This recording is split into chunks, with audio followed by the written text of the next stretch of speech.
I'm here with my husband's cousin, Cam, and we are going to be talking about all things birth-related, pregnancy, parenting, the good stuff. She has a daughter. How old's your daughter now?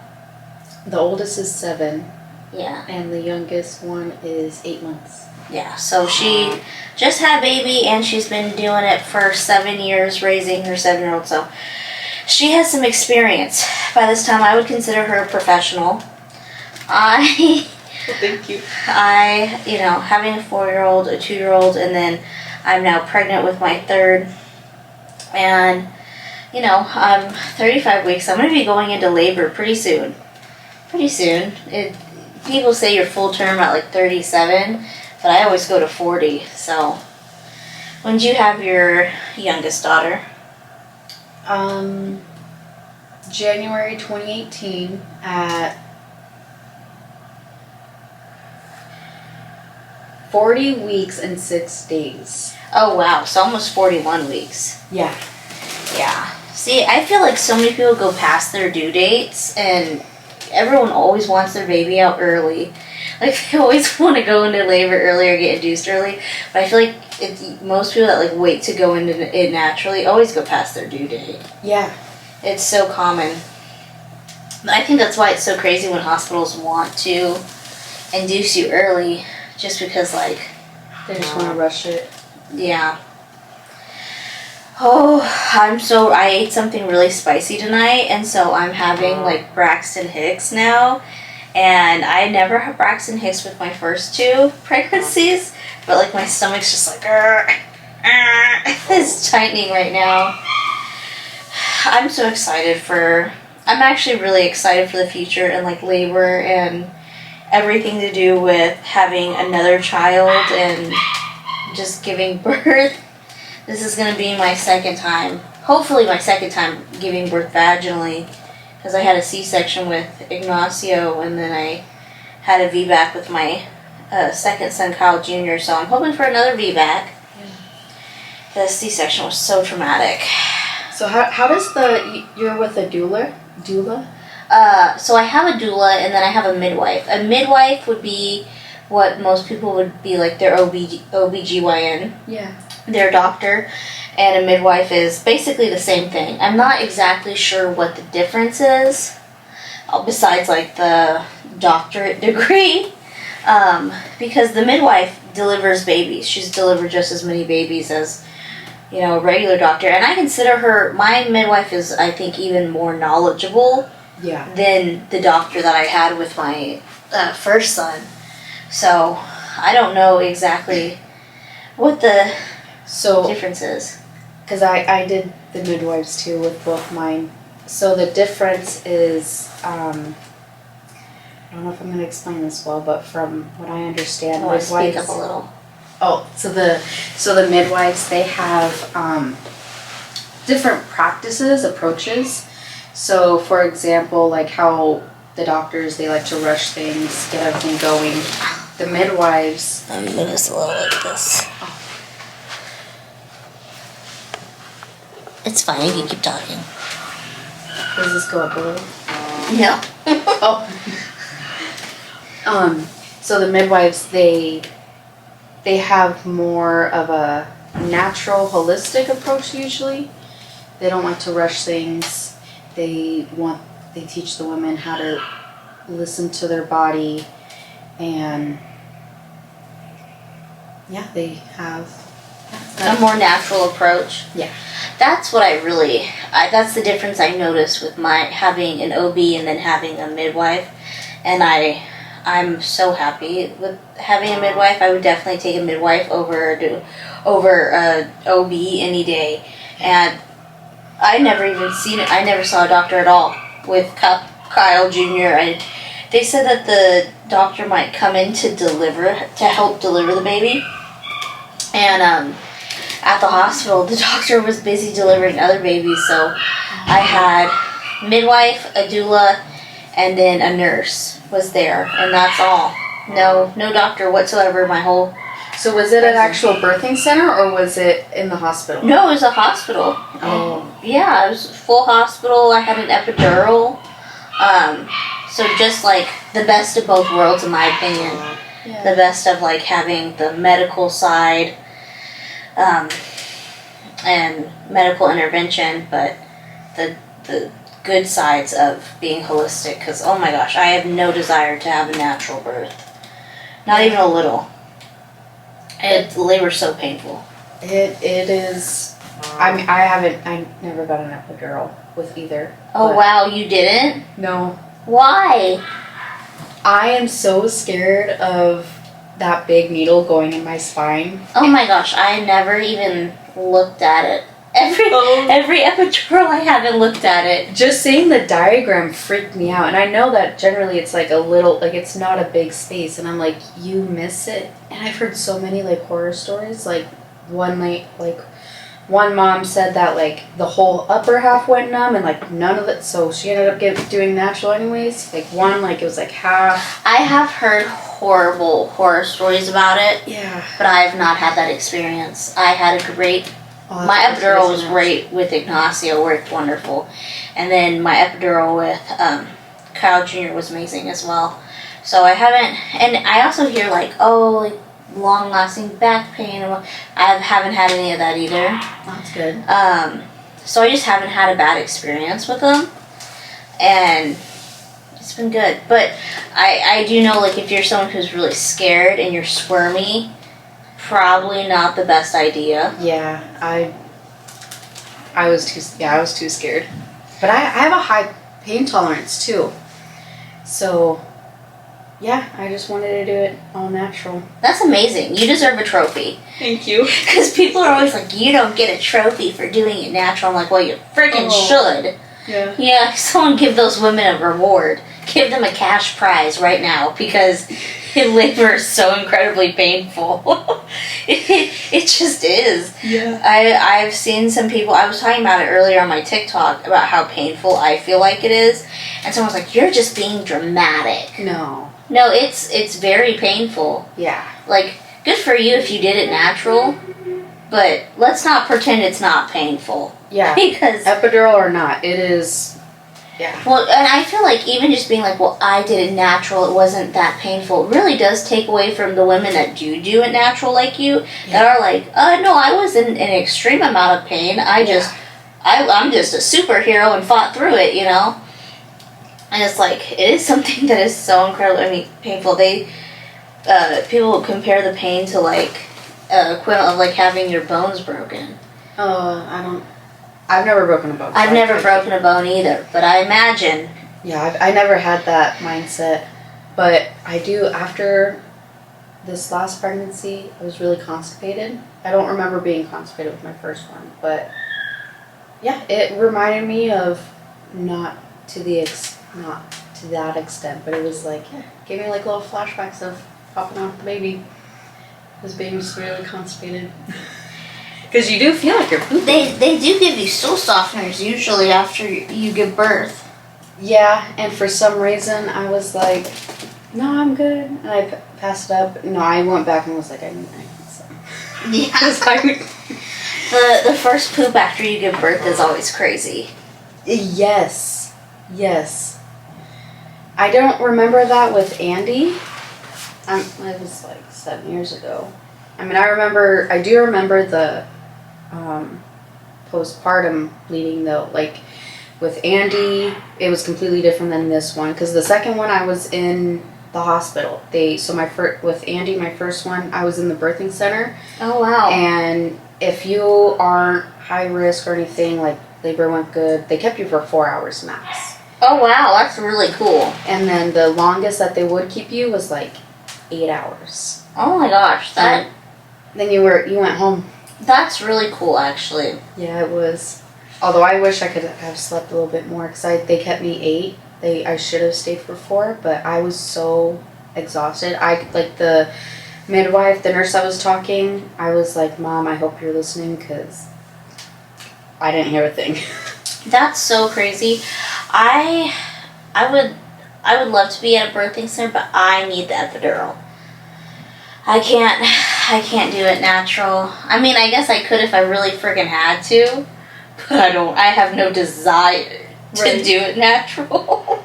I really just want to labor at home though. Oh yeah.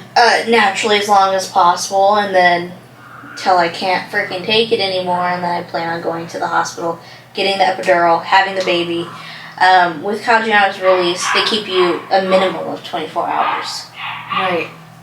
And so I stayed the minimum of 24 hours and then left.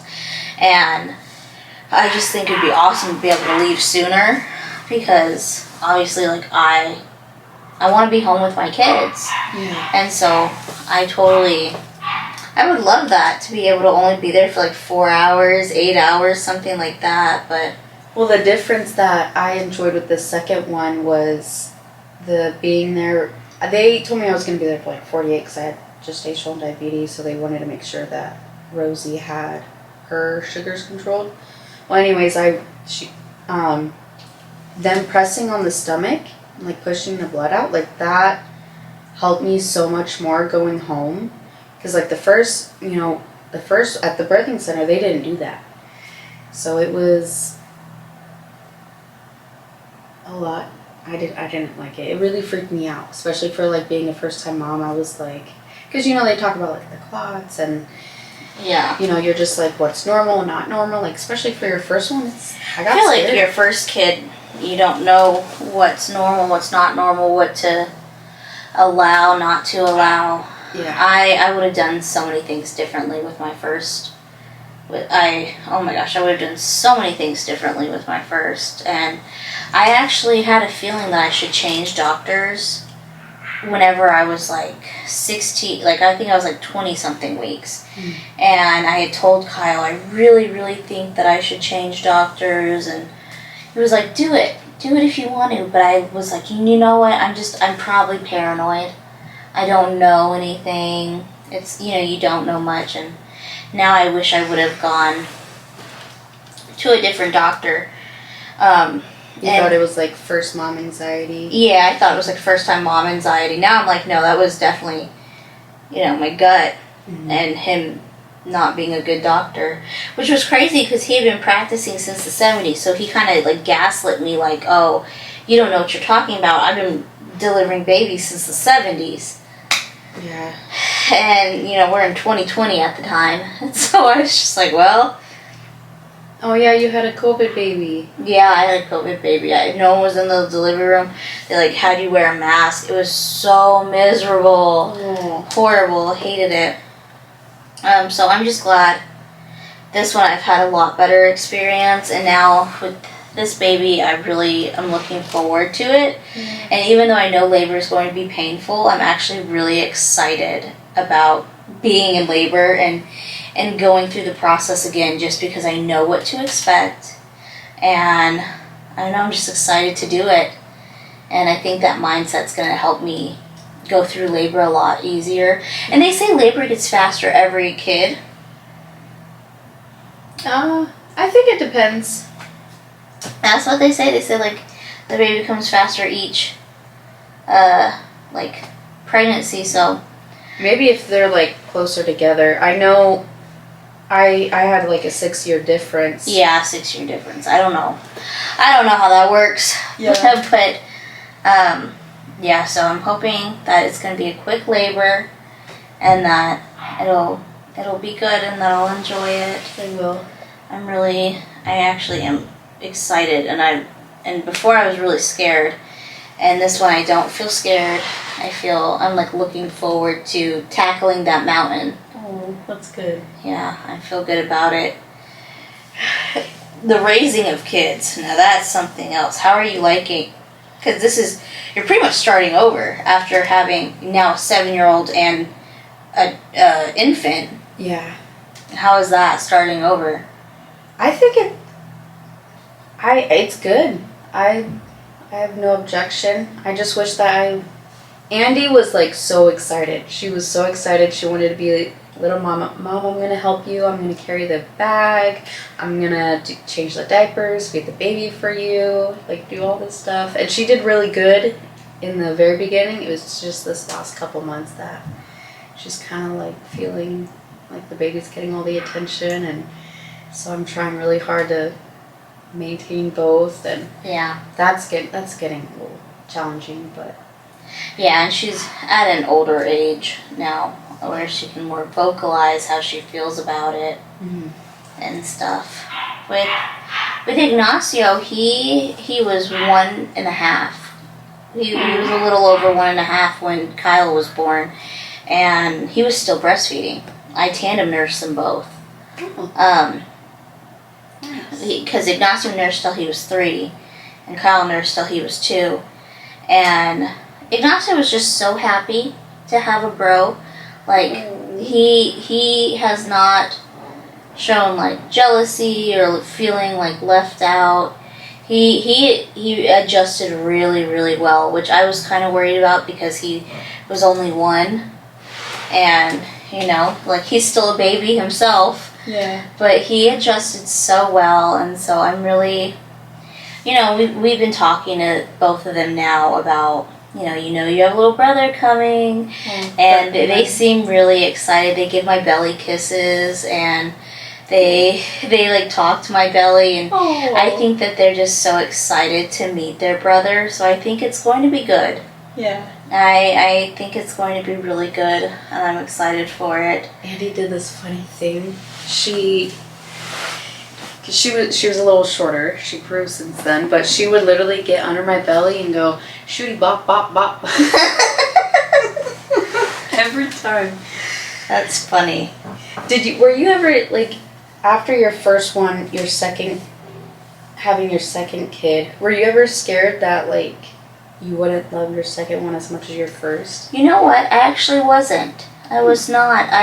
So whenever I first had Ignacio, my mom was still alive, and I had told her, I'm like, I love this baby so much. How am I going to have more kids? Because I want more kids. How am I going to have more kids and love another one? And my mom told me, love does not divide, it only multiplies. And I like that. And she's like, so once you have your baby, you're going to understand that feeling of you just have even more love. Like, you don't stop loving one and you love them any less because you start loving another. You just have more love for both of them. And it's so true. Yeah. Like, and then I had my second one and I was like, yeah, this makes sense. It really hit you. The love does not divide. Aww. It just multiplies. Yeah. And that's how so I wasn't scared. My mom gave me a lot of really good life advice before she passed. She was so amazing. She gave me so much good life advice, good marriage advice, good life advice. Like, she was just so full of wisdom and really knew how to be a good mom and live life. Like, she just did. Oh, and sweet. And yeah, she told me whenever I first had Ignacio, and I asked her that, like, am I gonna love another baby? I love this baby so much, and she's like, no, you'll love even more. Like, the love just multiplies. It won't get divided. I did feel that with having Rosie. Were you worried that, like, I went back and forth for a couple times. I don't know, I can't remember what was happening that I was kind of like a little concerned. But yeah, no, after I'm seeing Andy's face just light up and she's like squealing, I was like, it just melted my heart. Yeah. It was all that when they look at the baby and they're just like, it's just. Yeah. Yeah, the love really does just multiply. That's the only way to describe it. It does, yeah. Because I think a lot of moms have that worry, have that mom guilt, that feeling, of like having those worries. Yeah. But yeah, when my mom gave me that advice, I feel like that it definitely makes sense. One of those you have to experience. Yeah, definitely. Once you experience it, Ignacio just turned 4, and I feel like he's just becoming like a kid. Mm-hmm. And I know we're like exiting toddler stage now. He's still, 4. He just turned 4 in December, so still really young, but I'm my best friend has a 7-year-old, I think, I think he's the same age as your daughter, and I'm just like, oh my gosh, once they're like kids and they have these, their own personalities, and they're so vocal, they're just such their own people. And then after that stage, you really get to pre-teenhood and then teenagehood, and raising my brother. Oh my gosh, the teen years, I feel like are gonna just, the teen years are gonna hurt me. Yeah, I try not to think about it. My oldest niece, Azzy, she's gonna be 9 this June. I feel like that's when it starts. Yeah, I feel like it already started. But yeah, then it's gonna be like real, and it's like, oh my gosh, you're 9 years old. It's just crazy to think about. How did your life change before, your first kid? Oh, my life changed so much. My life was so different because I was a stripper and I was on drugs. I love drugs. That was my first love, is every drug. Because people ask, like, what's your drug of choice? Everything at once, mixed together in a cocktail. That's just what I liked, whether it's... And alcohol? Yeah. Oh. Yeah, literally, I would put Percocet, Xanax, I used to smoke heroin, do cocaine, psychedelics, lots of alcohol, Adderall, just everything all day long, every day. When did you start? I think I started taking pills probably around 12 or 13 is whenever I really started abusing pills. So, yeah, 7th grade is whenever I started abusing pills. And then by 8th grade, I was already, blacking out, stealing my parents' car. Oh, wow. And I don't even think at that age I really realized what I was doing. I just wanted to do it, and so I did. Mm-hmm. And now I look back and I was like, I can't believe I was doing that. And that it wasn't a big deal to me. And yeah, then all through high school I did, and then by the time I was 17 or 18, I really got into not just abusing Xanax, but abusing opioids with my Xanax. And then, those are downers, so then by the time you're on those downers with alcohol, you're very, very much downer, so then you need an upper to pick you back up. And so I would say around 19, I got into a lot of Adderall and cocaine mixed with my Xanax and Percocets, and I would also smoke heroin, and that was normal to me. And then I also really enjoyed psychedelics as well, just all over the place. I mean, people talk about the fentanyl crisis right now. I used to do fentanyl for fun. I would purposely do fentanyl. Yeah, I just really, I've always been a really wired person. Mm-hmm. And so I just wanted a way to calm down. And I'm trying to think. It really wasn't crazy to me because I functioned so well.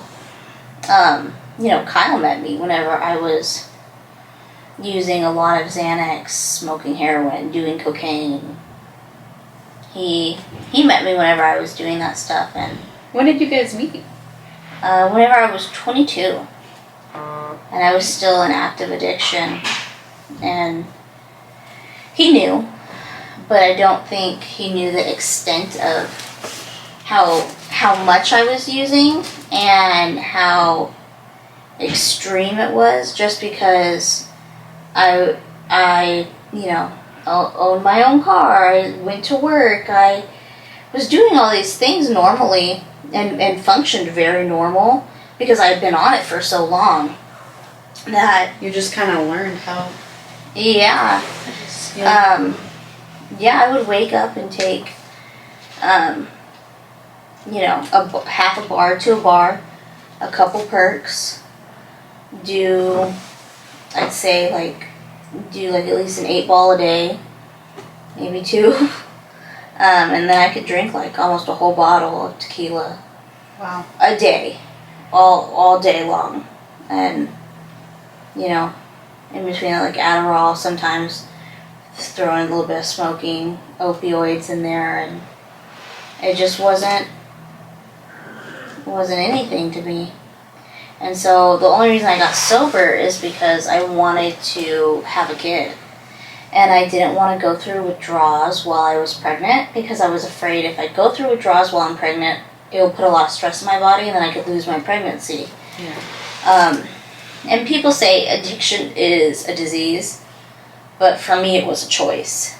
And I just decided I'm going to choose not to do that anymore. And so the Xanax I weaned myself off of. The opioids I just quit cold turkey. And it was hard. I was going to say, was that, quitting opioids cold, a lot of people can't do it. Yeah. It was hard. Especially if your body's just used to it. Did you have any, shock or, major withdrawals? Oh, yeah. Oh, wow. Yeah. I definitely cried and shakes and, you feel like you're really, really sick. It's like having a really bad flu. Oh, yeah. For a couple weeks is what I would describe it like. You get the shakes, you're sweating. Throwing up. Fidgeting. Yeah, you feel really restless. Yeah, it was hard. But, full body aches. Yeah. That's right. Yeah, but also, when your body's, aching, it also feels, restless. I don't know. I just knew that it would end eventually, and that I had to get it over with, because I had an end goal. I want to be a mom, and you can't be a mom and be on drugs at the same time. You just can't do it. They don't mix. They're two way different lifestyles, and I knew that this is what I wanted to do. So if I want to do this, I gotta not be on drugs, and yeah, I just quit doing it, and then I was pregnant by the end of my withdrawals. A week later, I found out I was pregnant, and I stayed sober ever since. Wow. And I will be 5 years sober at the end of this month. Aww. February 29th, I will be 5 years sober. So that's exciting. But yeah, I quit just because I wanted to have a baby, and I got pregnant right away, and I think that's the only reason I stayed sober. I think if I would have even went a month without getting pregnant, I would have gone back. I think I truly would have just been didn't get pregnant, time to party. But I did. I got pregnant right away and stayed sober, and I've been sober ever since. That's awesome. And now I have no desire to go back at all. I'm like, oh my gosh, no, it actually scares me. I'm like, I can't imagine doing all that stuff. I'm like, it's amazing I didn't die or overdose, because I was mixing everything all the time. So much. Yeah, that's a lot.